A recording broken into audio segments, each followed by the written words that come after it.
Welcome to the Cyber Threat Bulletin, where we keep you up to date on the latest cybersecurity threats and data breaches.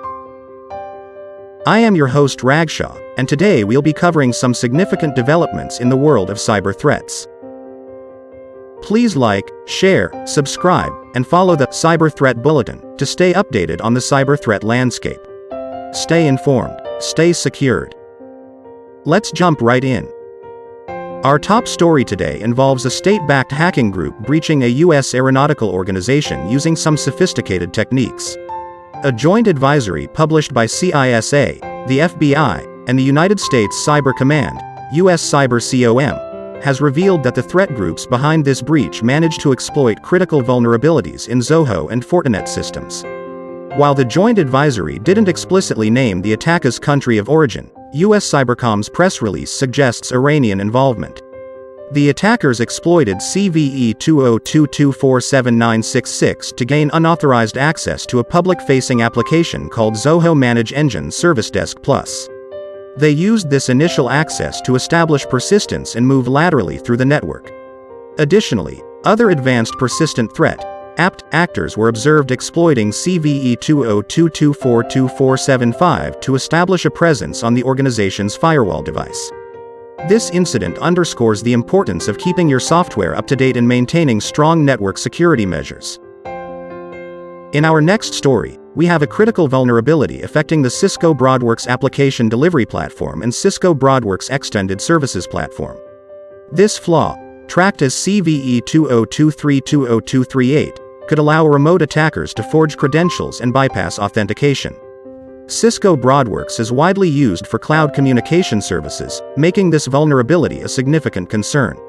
Cisco security engineers discovered this vulnerability internally, and it has been rated with a maximum CVSS score of 10.0, indicating its critical nature.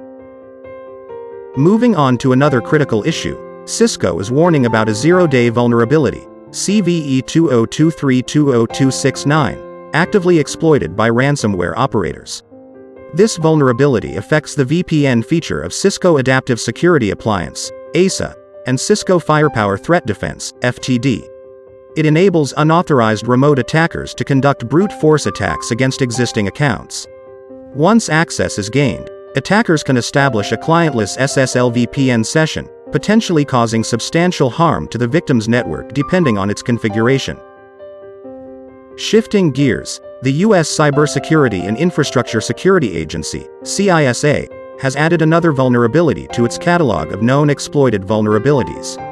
This time, it's a critical severity issue, CVE 202333246, affecting Apache's RocketMQ distributed messaging and streaming platform.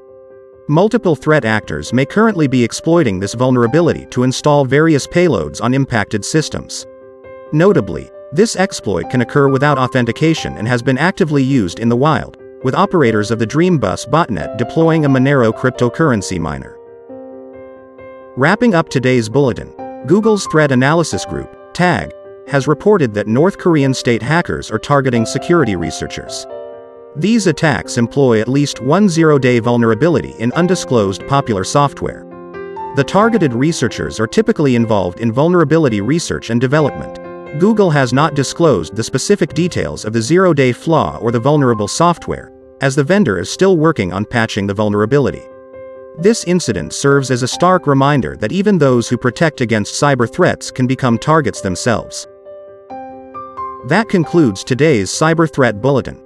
We hope you found this informative and helpful in keeping you informed on the latest cybersecurity threats and data breaches.